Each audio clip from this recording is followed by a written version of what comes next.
આપણે આપણા ઘરમાં જે મંદિર બેસાડીએ છીએ એની અંદર આપણે ભગવાનને કઈ રીતે રાખવા? સૌથી પહેલાં પીળા કલરનું વસ્ત્ર પાથરો અને પછી એમાં આપણા કુળદેવતા કે કુળદેવી વચ્ચે રાખો, એક્ઝેક્ટ વચ્ચે.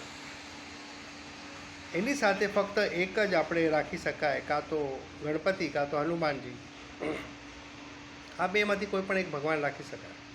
વધારે ભગવાનને અંદર રાખવા નહીં, કારણ કે જેટલું વધારે રાખશો તમારે એટલી વધારે ધ્યાન આપવું પડશે, સાફ સફાઈ કરવી પડશે, અને બધા ભગવાનને ખુશ રાખવા એ પોસિબલ નથી. એટલે ઓછા રાખો, એક કુળદેવી અને એક આપણા ગણપતિ કાં તો હનુમાનજી, એટલું ધ્યાનમાં રાખો.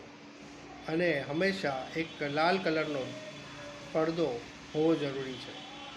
લાલ કલરનો પડદો જે હશે એ આપણું રક્ષણ કરશે, અને પીળા કલર એ જ્ઞાન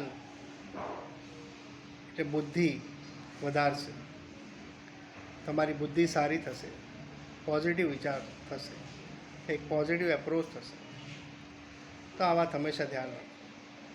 જય હિન્દ.